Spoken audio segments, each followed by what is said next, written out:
안녕하세요. 저는 결혼한 지 6년 만에 이혼을 결정한 30대 여성입니다. 제 인생만큼은 이혼은 없을 거라 생각했는데 역시 사람은 함부로 앞을 내다보면 안 되는가 봅니다. 정말 이혼까지는 하고 싶지 않았는데 아무리 가족이더라도 서로 존중이 사라지면 관계를 유지하기 어렵다는 걸 이번 기회에 제대로 배웠네요. 제 사연이 청취자분들께도 하나의 깨달음이 되는 사연이길 바라면서 지금부터 저의 이야기를 들려드릴게요.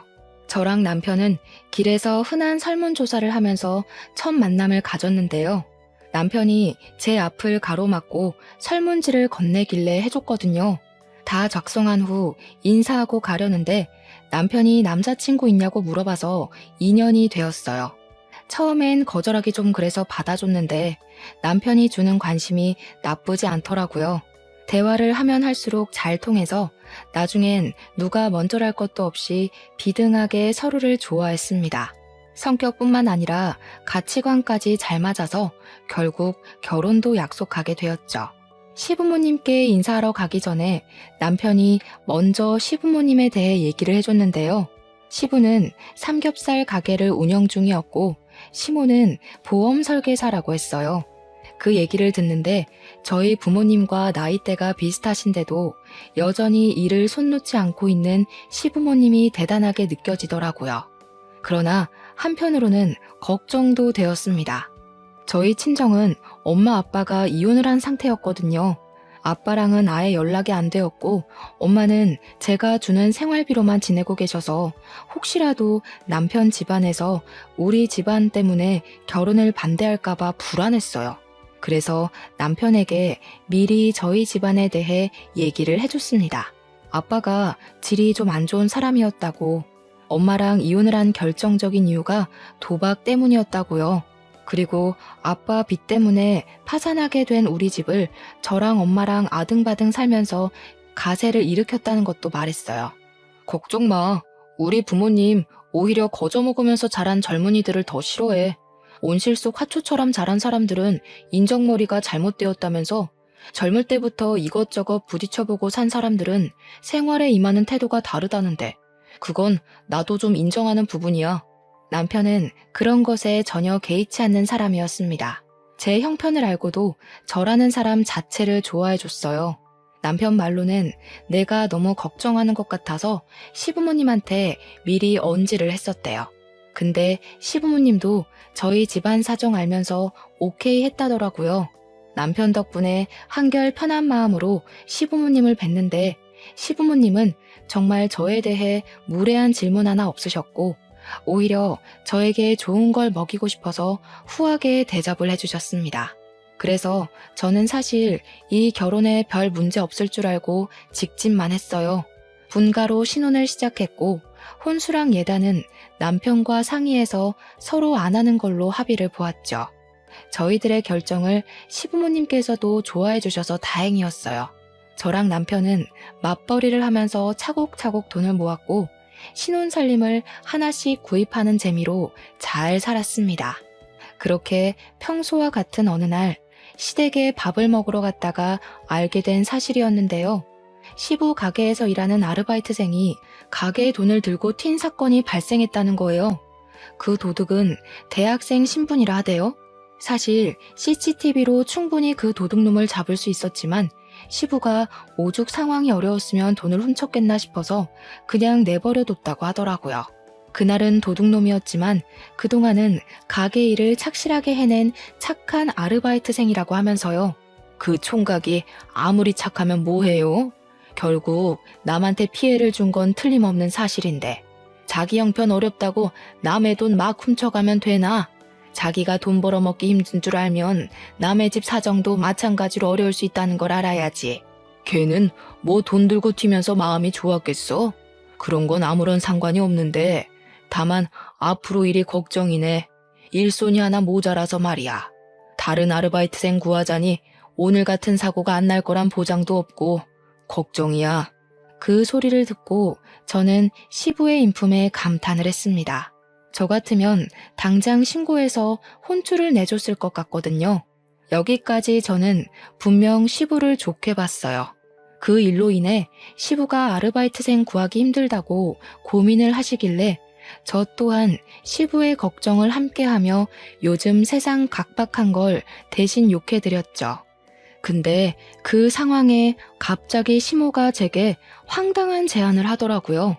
그 때문에 저는 더 이상 시부를 걱정해주지 못했고 오히려 시부모님을 향해 의심을 품었습니다.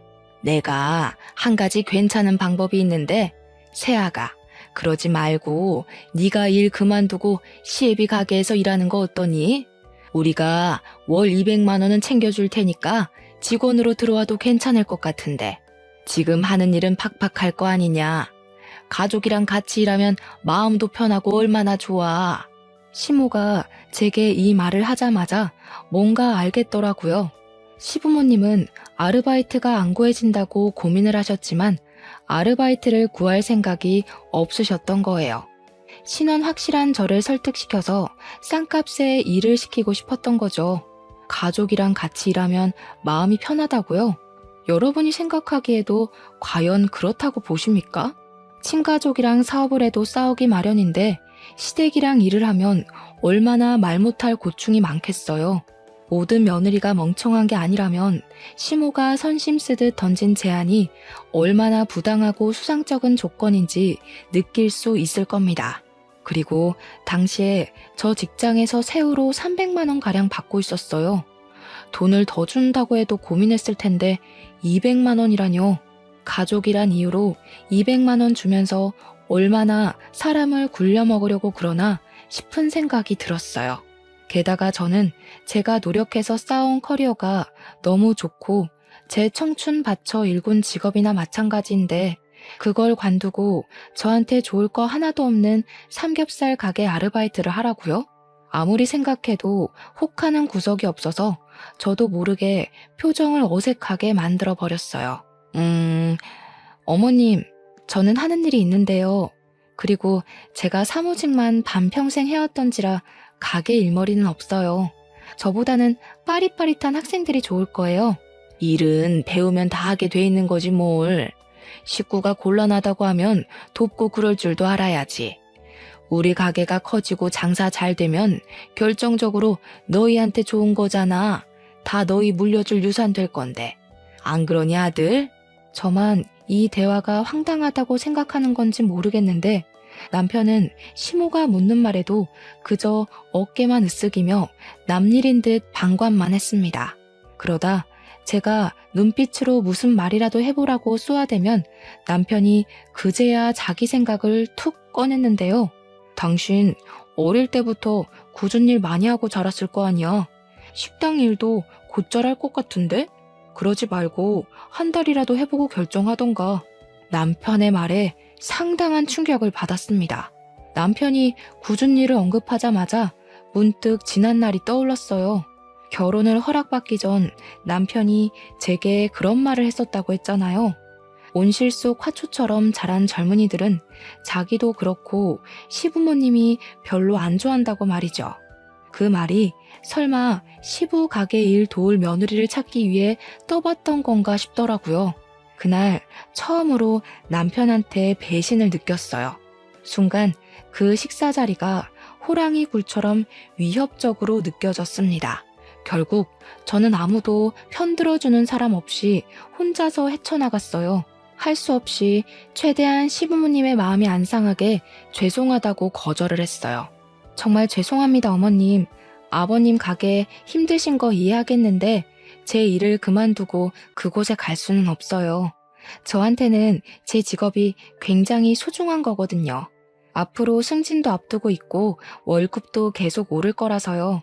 그리고 제 나이에 200만 원 받으면서 아르바이트만 하고 있으면 주변 사람들도 이 집 며느리 볼품 없다고 욕할걸요? 어머, 참나. 남말하는 걸 뭘 그리 신경 쓰니? 200만 원만 준다고 해서 그러는 거냐? 그럼 220만 원은 어떠니?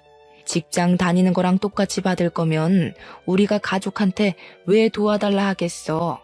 싸게 일 시킬 수 있는 학생들 쓰지. 그럼 그렇게 하세요. 어머님 말씀하시는 거 들어보니까 저를 가족이라는 이유만으로 싸게 일 시키고 싶은 것 같은데 제가 잘 나가는 직장 내려놓고 그 조건을 받아들일 리가 없죠. 대화를 하다 보니 내몰렸다는 생각을 해서 그런가 저도 모르게 시모의 말을 좀 냉철하게 받아쳤다는 걸 알았어요. 그걸 알아챘을 때는 이미 시모가 제 태도에 화가 난 상태였죠. 제가 단호하게 거절하자 시모는 더 이상 말을 잇지 않고 식사 자리를 정리하셨습니다. 그 옆에서 시부도 한숨을 크게 내쉬더니 자리에서 일어났어요. 시모는 주방으로 가버리고 시부는 방으로 들어가 버리자 그제야 저는 말실수를 했다는 걸 자각했습니다. 그 와중에도 남편은 밥 먹기 바빠 보였어요. 시부가 남긴 밥까지 가져가선 혼자만 속 편하게 배를 채웠습니다. 저희 그만 간다고 하는데도 시부모님은 조심히 가라고 대답만 했지 나와보질 않으셨어요. 시부모님이 저 때문에 토라진 건 알겠는데 그렇다고 제가 하고 싶지 않은 일을 하겠다고 선심을 보일 순 없었어요. 제 모든 걸 포기하고 고기 불판 닦는 일을 하는 건 너무 손해가 크잖아요.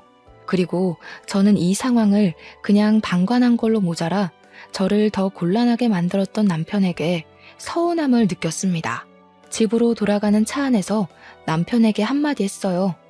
당신이 거기서 그런 소리를 하면 어떡해. 당신 때문에 그 상황에서 내가 더 죄인이 됐어.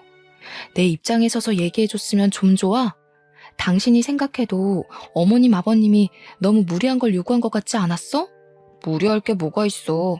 어차피 직장이란 건 언젠가 은퇴가 있기 마련인데 사업은 내가 죽기 전까지 평생 할 수 있는 거잖아. 엄마 아빠가 일 못하게 되면 그 사업 우리 물려준다는데 미래를 생각해서 부모님한테 잘 보여놓으면 좋지 뭘 그래. 그래서 당신도 내가 10년 넘게 쌓은 커리어 포기하고 삼겹살집에서 아르바이트를 해야 된다는 거야? 나중에 우리가 그 가게 물려받을 거니까. 이유가 그거라면 어머님 아버님도 좀 너무하시네. 멀쩡한 아들 놔두고 왜 남의 집 자식한테 직장을 관두라고 한대? 너랑 내가 남이냐? 아무래도 부모님이 기성세대다 보니까 생각하는 게 옛날 방식이라서 어쩔 수 없지. 나는 부모님 살아계실 동안만이라도 아들 선호한 마음 존중해주고 싶어. 부모님한테 자식은 나밖에 없잖아. 당신이 이해해줬으면 좋겠는데. 옛날 방식으로 사는 사람이라고 이해 안 되는 상식을 밀어붙이는 건 제겐 납득이 안 되었습니다. 저 또한 저희 엄마에게 하나밖에 없는 자식이에요. 옛날 방식 고수하면서 아들은 한자리 하면서 커야 된다는 시부모님 사상에 손뼉 맞춰주고 싶은 생각 추호도 없었어요. 남편이 제게 서운함을 표현했지만 저야말로 저를 이해해 줄 줄 알았던 남편에게 배신을 당한 것 같아서 기분이 상했던 날이었네요. 어쨌든 제가 시부모님께 직접 안 된다고 거절을 했으니 새 아르바이트생을 구할 거라고 생각했습니다. 시간이 지나면 삐쳤던 시부모님의 마음도 가라앉을 거라고 생각했죠. 그런데 제가 너무 마음 편하게 좌시했던 거였어요. 그날이 있고 무려 4개월이 지났는데도 시댁을 방문할 때마다 시부모님은 저를 대면대면 하였어요. 시모는 대놓고 제게 감정 상했다는 걸 차가운 말투로 표시했고 시부는 저한테 아예 말을 안 걸었습니다. 시모도 시모지만 시부가 원래 저를 딸처럼 많이 예뻐해 주셨던 분이거든요. 근데 아르바이트 거절했다고 저를 4개월째 투명인간 취급하시니 정말 난감하더라고요. 괜히 마음이 불편해서 저 또한 표정에 곤란함이 그득할 때면 시모가 그런 제 모습을 마주칠 때마다 꼭 가슴 후벼 파는 말을 한마디씩 툭 던지셨어요. 너도 참 독한 편인가 보구나. 가족일 좀 도와주면 될걸. 그게 그렇게 힘들어? 아니면 눈치가 없는 거냐? 우리가 이렇게까지 기분 상해 있으면 젊은 네가 먼저 다가와서 좀 져줄 수 있는 거 아니야? 우리랑 이렇게 지내는 거 불편하면 내 제안 다시 생각해보지 그러니. 네? 아직 아르바이트 안 구하신 거예요? 죄송하지만 어머님, 제 생각은 여전히 똑같아요. 어머님이랑 아버님이 백날 첫날 기다리고 여쭤보셔도 만족스러운 답을 못 드려요. 그러니까 아르바이트 구하세요. 너 보통 고집이 아니구나. 당분간 이 집 문턱 넘는 일 없도록 해라. 아무래도 내가 한동안은 네 꼴 보기 싫을 것 같다. 그래도 시부모님 기분 풀어주고자 일주일에 한 번은 시댁을 찾아왔었는데 그게 오히려 시부모님께 반감을 샀던 것 같았어요. 시부모님이 제가 먼저 아르바이트 하겠다고 말해주길 기다린 것 보면 저를 볼 때마다 그 생각만 하고 있었나 봅니다. 시간이 갈수록 시부모님이 주는 압박과 눈치는 점점 더 심해져서 저 결국 시모 말대로 시댁 가는 발걸음을 줄이게 되었고 어느 순간 저도 모르게 발길을 뚝 끊게 되었어요. 시댁과 화해를 하고 싶지만 당장은 제 얼굴을 보여주는 것이 그분들께 스트레스일 것 같아서 저도 조심했습니다. 그러나 아무리 사이가 안 좋더라도 시댁 행사는 가야 하잖아요. 제가 명색의 며느리인데 시부모님이 꼴보기 싫다 했다고 시부모님 생신까지 안 챙기면 얼마나 눈치 없는 며느리가 되겠습니까? 시부 생신이라서 마침 시부가 좋아할 만한 선물 사주며 기분을 풀어주면 좋겠다고 생각했습니다. 그래서 저 정말 회사 반차까지 내면서 백화점에 가 신중하게 시부의 선물을 골랐어요. 남편이 뭐하러 그렇게까지 하냐고 그냥 용돈 주면 된다고 하길래 그건 뭔가 성의가 없는 것 같아서 꼭 선물을 해드리고 싶었어요. 그렇게 긴장되는 마음으로 오랜만에 시댁을 방문했습니다. 시부모님은 생신날이라 그런지 평소보다는 말투가 부드러웠어요. 여전히 제 눈은 잘 안 마주쳤지만 저더러 왜 왔냐고 타박하지도 않았고 시모 일을 도와줘도 시모가 제게 나무라는 일도 없었습니다. 그러나 문제는 식사 자리에 앉고부터 시작이 되었어요. 시부모님은 식사 자리 앞에서 어김없이 아르바이트생 구하기 어렵다는 얘기를 또 했습니다. 아, 이러다 진짜 장사 접어야 되는 건 아닌가 몰라. 요즘 젊은 사람들은 도대체 어떻게 믿고 써야 되는 거냐? 하도 금방금방 관둬서 사람 구하는 것도 힘들어 죽겠다. 계속 이러면 나도 짜증나서 더는 못 해먹어. 그래도 20년을 넘게 해왔는데 사람 안 구해진다고 그만두면 씁니까? 우리가 아들을 몇 명 더 낳을 걸 그랬나 봐요. 그럼 전업주부 하는 며느리 들이면 딱 좋았을 텐데. 시부모님이 저를 언급한 건 아니었지만 누가 들어도 저를 공략하는 대화였기에 눈치가 안 보일 수 없었어요. 저한테 자꾸 거절당하는 시부모님 마음 안 좋을 거 압니다. 그렇지만 계속 거절해야 하는 제 마음 또한 시부모님 못지않게 불편하단 말이죠. 너무 가시방석이었던지라 저는 대화 주제를 돌리고 싶었어요. 그래서 시부에게 제가 사온 선물을 건넸습니다. 시부가 장사한다고 좋은 신발 하나 못 사시는 것 같길래 다른 약속 갈 때 신으라고 구두 한 켤레를 해줬어요. 나름 브랜드 있는 고가의 상품이었죠. 일단 아무리 시부가 제 선물에 마음이 풀린다고 하더라도 활짝 웃는 반응까진 기대 안 했어요.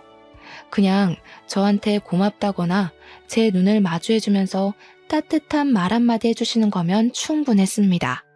적어도 선물을 받았으니 그런 작은 반응 정도는 올 거라고 생각했어요.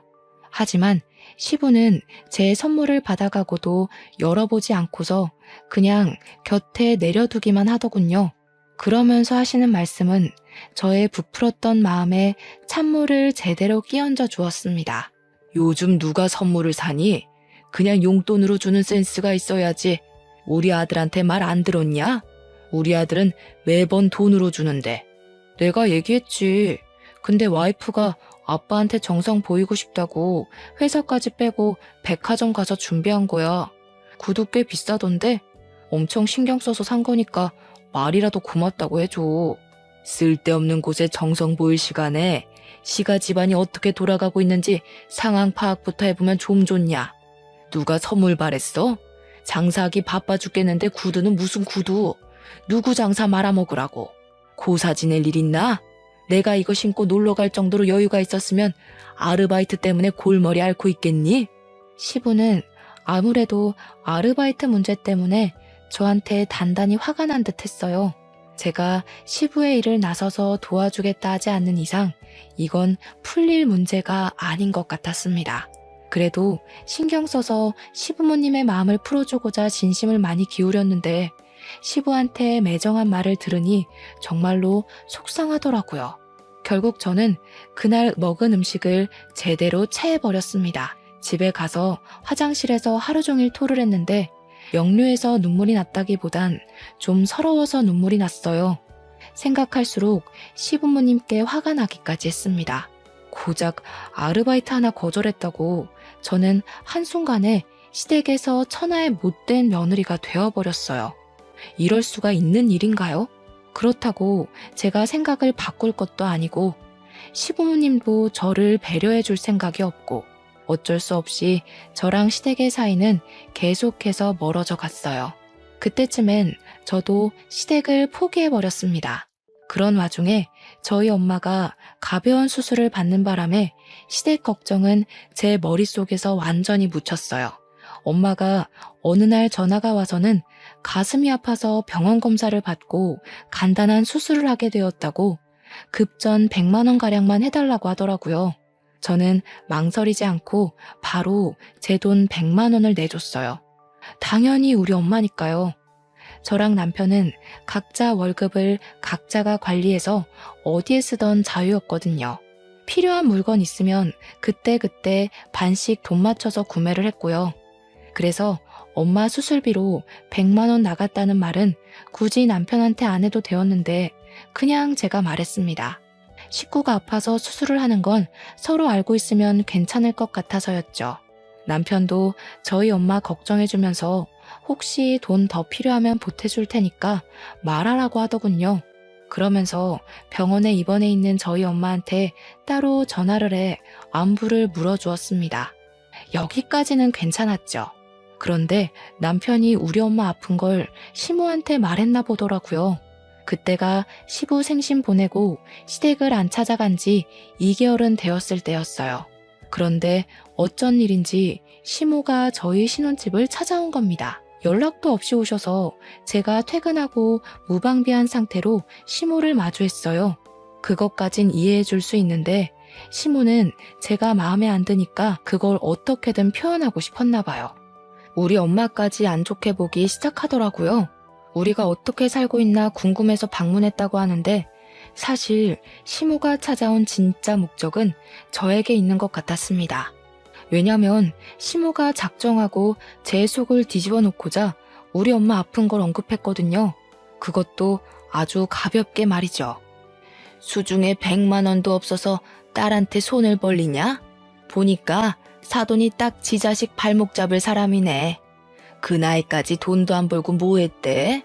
아, 바깥 사돈이랑 안 좋게 이혼했다고 했지? 도박이랬니? 이래서 여자도 돈을 벌어야 된다는 거야. 기생충처럼 남편한테만 의지할 게 아니라. 저 그 소리 듣고 얼마나 놀랐는지 모릅니다. 어떻게 자식이 듣는 앞에서 부모를 기생충이라 표현할 수가 있나요? 시모가 여태 말을 빙빙 돌려서 사람 피말리며 차갑게 말한 적은 있어도 대놓고 사람 기분 나쁘라고 하는 말은 처음이었어요. 어떻게 사람이 저런 저렴한 멘트를 입에 담을 수가 있는 건지 어이가 없어서 저도 모르게 시모를 노려보았습니다. 그러자 시모가 제 표정을 딱 알아채고는 지금 째려보는 거냐고 콧방귀를 뀌더라고요. 내가 뭐 틀린 말 했니? 사돈하는 짓이 오죽 답답했으면 이러겠어? 너 생각을 해봐라. 다른 집 보험사들은 사돈 댁에서 보험 다 들어주고 한다는데 나는 사돈이 땡전 한 푼 없는 사상위 계층이라 도움도 못 받고 서럽지 않겠어? 그럼 이 정도 말은 할 수 있는 거지. 그런데 어딜 눈을 부라려? 어머님, 그만하세요. 자꾸 저희 엄마에 대해 함부로 말씀하시면 저도 어머님에 대해 함부로 얘기할 거예요. 제가 지금 얼마나 참고 있는지 안 보이세요? 뭐야? 그래서 나 협박하는 거냐? 네가 나한테 함부로 말하면 뭐 내가 쫄 것 같니? 내가 살아온 세월만 60년이 넘는다. 고작 내 나이 반밖에 안 살아본 네가 하늘같이 높은 어른을 협박한다고 그게 먹힐 것 같니? 하긴 어머님 말빨이 하도 현란하고 뻔뻔해서 말로는 못 이기겠네요. 근데 다 늙은 몸뚱어리보다는 제 몸이 훨씬 뛰어날 거잖아요. 저도 어머님처럼 무례한 사람한테 말로만 덤빌 생각 없어요.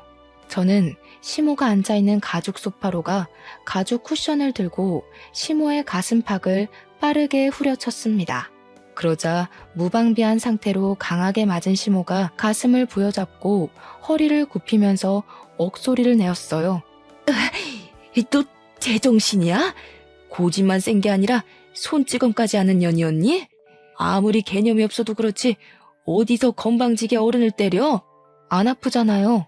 한 수천 대는 더 맞으셔야 어머님 말 때문에 상처받은 제 기분 아실 것 같은데요. 저희 엄마 깔본 것도 반성하실 것 같고요.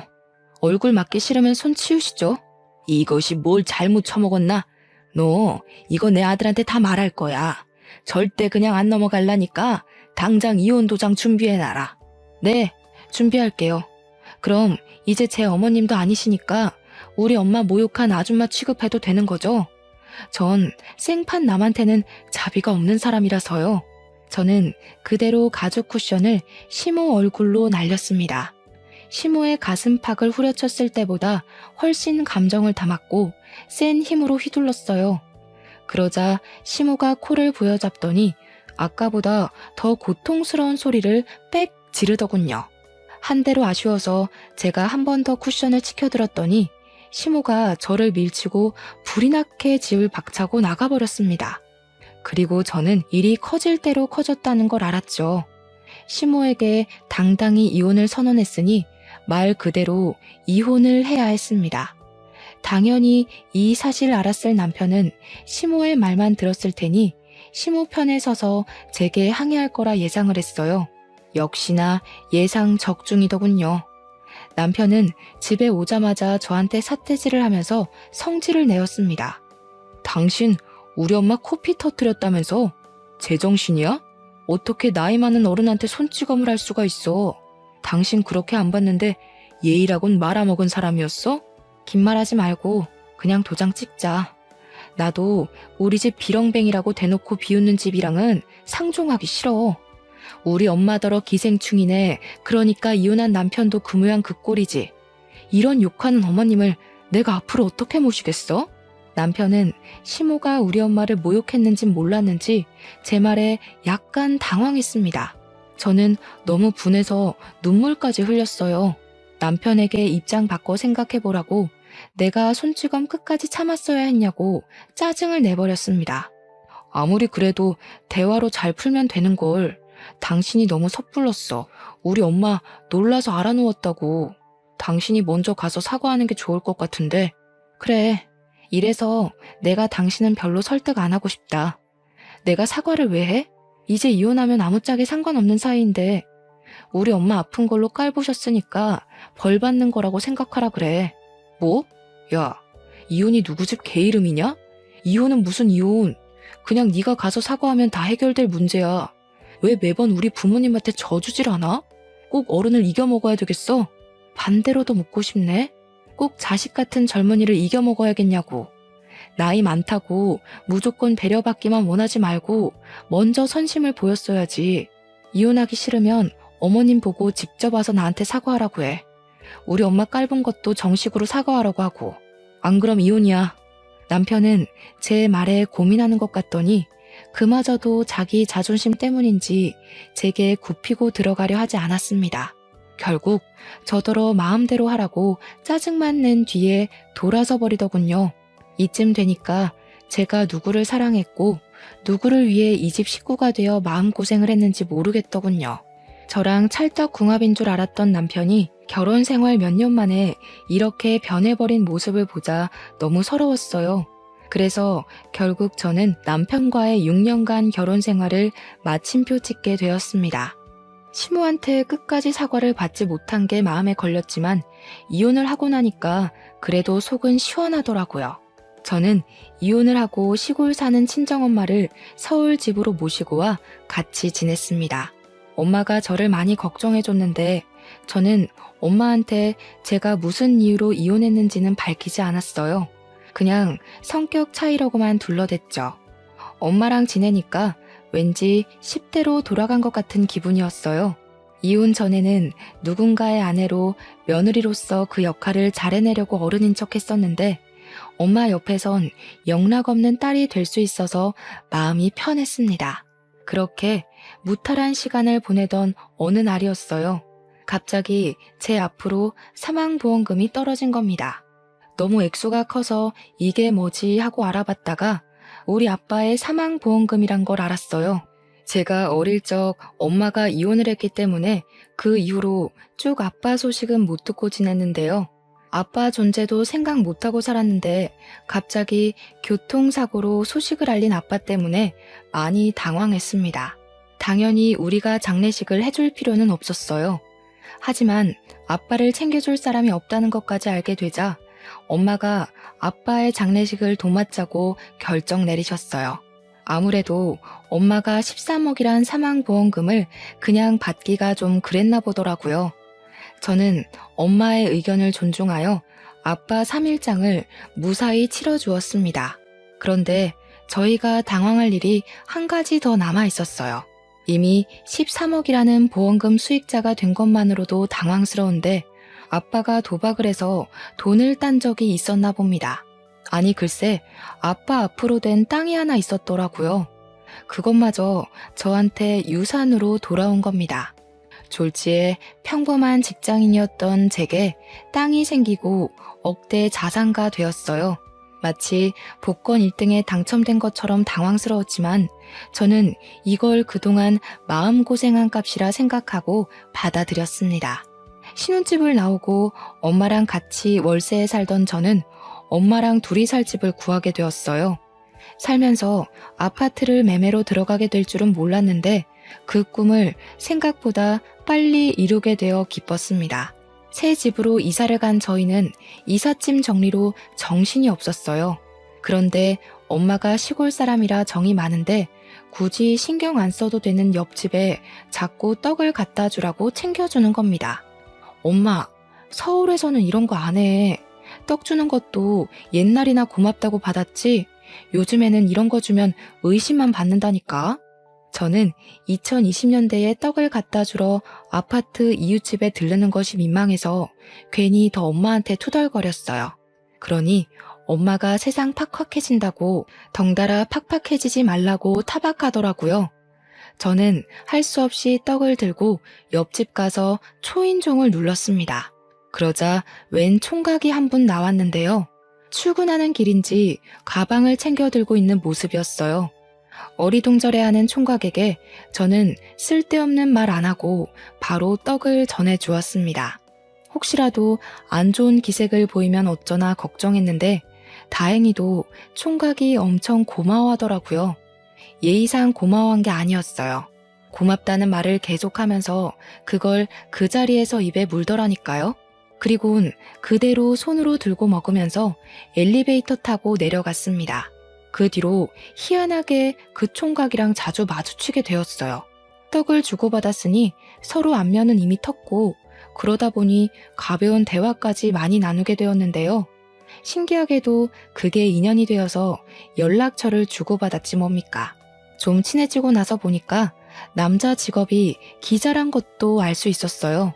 그래서 밤낮 구분 없이 특종만 있으면 날아다닌다고 끼니를 잘 못 챙겨 먹더라고요. 제가 떡을 준 날도 12시간 밥을 굶은 상태였는데 마침 우리 엄마가 챙겨준 떡 덕분에 든든했다고 또 한 번 고마웠다고 했습니다. 그게 괜히 마음에 걸렸던 저는 엄마한테 옆집 이야기를 하다가 그분의 사정까지 말하게 되었는데요. 엄마가 집에 데려와서 밥 먹이자고 하대요. 그러려고 말한 것 아니었는데 솔직히 나쁘지 않은 제안 같아서 제가 그분께 엄마 말을 전달해 줬더니 사양 안 하고 바로 기뻐하는 거 있죠. 그때부터 그분은 정말 부지런히 저희 집 초인종을 눌렀습니다. 덕분에 집에서 심심하기만 했던 엄마는 옆집 총각 밥 해주는 재미로 살았어요. 본의 아니게 셋이서 겸상하는 날이 들어갔는데 그 정 때문인지 어느 날 기자분이 제게 마음이 있다고 고백을 했습니다. 그런데 저는 이혼녀잖아요. 저 또한 기자분에게 호감이 있었지만 이혼녀 꼬리표가 미안해서 그 감사한 마음을 받아주질 못했습니다. 근데요, 당황스럽게도 기자분이 제 이혼 사실을 알고 있더라고요. 알고도 제게 고백하는 거라고 엄청 당당하게 말하길래 어떻게 알고 있냐 했더니 엄마가 알려줬답니다. 저 몰래 총각한테 제 얘기를 많이 했나 보더라고요. 저랑 만나보라는 말까지 했다는 거 아니겠어요? 엄마 때문에 민망했지만 어쨌든 저는 그렇게 그 기자분이랑 사귀게 되었어요. 이혼을 하고 1년 만에 남자친구가 생긴 거죠. 남자친구가 생기고부터는 제 인생에서 아무기나 다름없었던 결혼의 기억이 많이 묻혔어요. 그래서 남자친구와 함께하는 시간이 더 좋았죠. 저는 남자친구에 대해 어느 정도 다 알았다고 생각했습니다. 근데 의외로 제가 몰랐던 부분이 남아 있었더라고요. 그건 겨우 묻어버렸던 지난 6년간의 결혼 생활이 한꺼번에 다시 생각났을 만큼 당황스러운 사실들이었어요. 어느 날 남자친구랑 같이 데이트한다고 연차를 내고 나름 멋을 부리며 들떠있던 날이었어요. 남자친구가 저한테 같이 가고 싶은 곳이 있다고 데려가 주더라고요. 그런데 그 방향이 매우 익숙한 방향이었고 또 아는 동네인 겁니다. 그때부터 제 눈이 아주 바쁘게 돌아갔어요. 설마 했는데 잊은 줄 알았던 시댁의 흔적이 있는 곳인 거 아니겠어요? 남자친구가 저를 데리고 간 동네는 바로 시부의 삼겹살 가게가 있는 곳이었습니다. 저는 남자친구한테 티를 내지도 못하고 눈치만 봤어요. 그리곤 우연히 전 시부의 삼겹살 가게 앞을 지나가게 되었을 때 그 내부를 슬쩍 엿봤습니다. 참 타이밍 좋게도 시부가 손님이랑 싸우고 있더라고요. 거짓말도 작작 쳐야지. 손님이 일부러 벌레 넣었는지 아닌지 내가 어떻게 알아요? 우리 매장에 CCTV도 없거든요. 그거 알고서 마음대로 벌레 넣은 거 아니야? 어머머, 말하는 것 좀 봐. 저 그렇게 한가한 사람 아니거든요. 사장이시면 빨리 환불이나 해달라고요. 환불 못 해줘요. 기분 나쁘면 인터넷에 올리든가 말든가. 분명 우리가 갖다 줄 땐 벌레 없었다고요. 나는 모르는 일입니다. 손님이랑 싸우고 있는 시부를 보면서 예나 지금이나 성질머리 참 여전하다는 생각을 했어요. 괜히 쳐다보다가 엮이고 싶지 않아서 남자친구를 일부러 덧끌며 다른 길로 가려고 했습니다. 그러나 마찬가지로 시부의 행실을 발견한 남자친구가 특종거리 같다면서 가게 입구 옆으로 몰래 숨어서 촬영하기 시작하더라고요. 너무 놀라서 남자친구한테 그러지 말라고 저지시켰지만 이미 늦어버린 후였어요. 시부가 아닌 시모한테 들키고 만 거죠. 시모는 제 남자친구를 향해 뭐 하는 놈이냐고 삿대질을 하다가 그 옆에 서 있는 저를 보고서 기겁하셨습니다. 어머 깜짝이야. 너 뭐야? 어디서 재수없게 또 얼굴을 비춰? 설마 뒤늦은 복수라도 하겠다는 거니? 시모의 돌발 행동에 남자친구랑 저랑 시모가 아는 사이라는 걸 눈치채버렸어요. 저한테 대놓고 묻길래 저도 굳이 숨길 필요 없어서 전 시모라고 얘기를 해주었습니다. 그러자 시모도 대강 우리 사이를 알아챈 것 같더라고요. 아이고, 그새 남자를 만났네. 거기도 조심하세요. 이 아가씨 땡전 한 푼 없는 사람이야. 만약 이 아가씨랑 결혼하잖아요? 그럼 총각이 이 아가씨 친정까지 다 먹여 살려야 돼. 정말 비렁뱅이라니깐. 피 보고 싶지 않으면 당장 헤어지는 게 좋을 거예요. 땡전 한 푼 없다고요? 처음 듣는 소린데요. 혹시 땡전 한 푼 없는 집안이라고 속으셨던 거 아니고요? 말도 마세요. 얘 엄마가 주머니에 100만 원도 없어서 딸내미 등에 빨대 꽂는 사람이라고. 내가 사돈까지 했던 사람인데 그것도 모를까봐. 총각도 괜히 이 여자한테 봉변당하지 말고 가볍게 만나고 내다 버려요. 어른으로서 조언해주는 거니까 새겨듣고.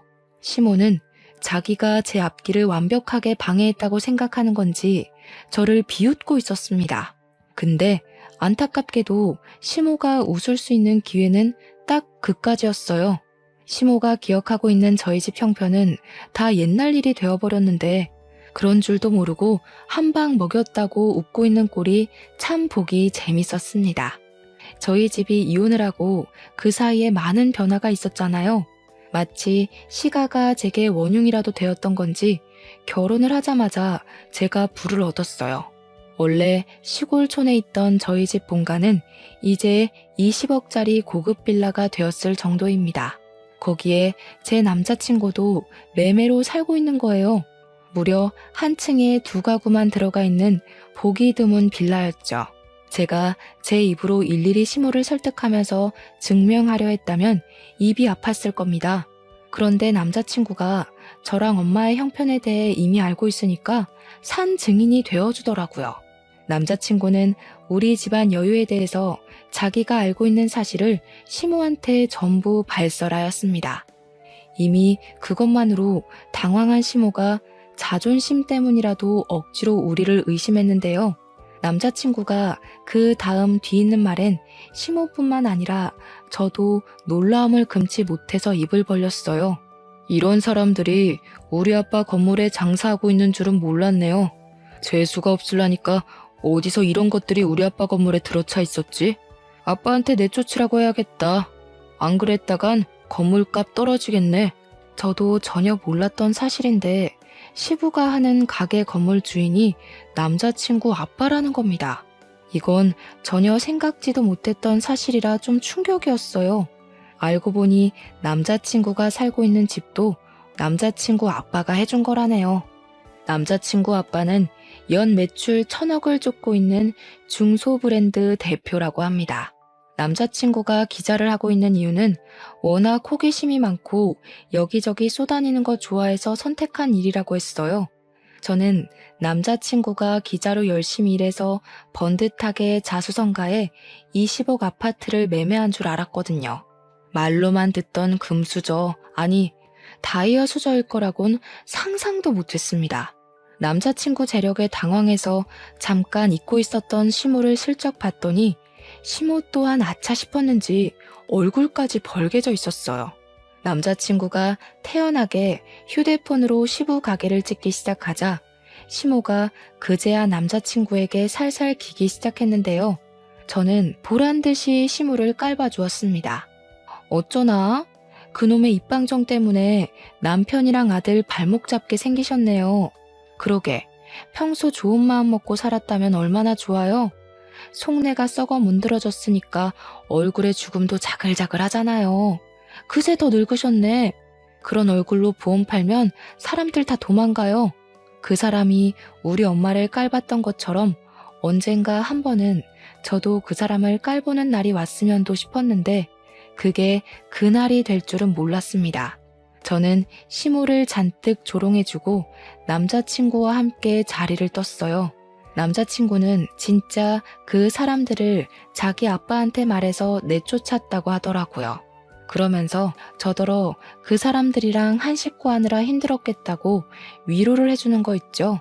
자기는 잠깐만 말 섞었는데도 내쫓고 싶을 만큼 숨이 막혔다면서 말이죠. 그 뒤로는 그 사람들 소식을 굳이 안 찾아봐서 모르겠는데 아마 빚에 전전하고 있지 않을까 싶어요. 저는 만나고 있는 남자친구와 결혼 전제로 만나는 건 아니에요. 좀 잘 맞고 잘 통한다고 해서 덜컥 결혼을 결심하는 건 어리석은 행동이란 걸 알아버렸거든요. 결혼을 하고 싶은 타이밍이 어떨 때 들어야 정답인 건지 아직은 모르겠지만 지금 만나고 있는 남자친구랑은 그저 모든 걸 신중하고 싶네요. 아무튼 이혼을 고민하고 계신 분들이나 한 번 정도는 이혼을 마음에 품어봤던 여러분들도 여러분들에게 가장 최선인 해답을 향해 나아갈 수 있었으면 좋겠습니다. 늘 행복하시고 소중한 시간 내어 관심 있게 들어주신 것도 감사합니다.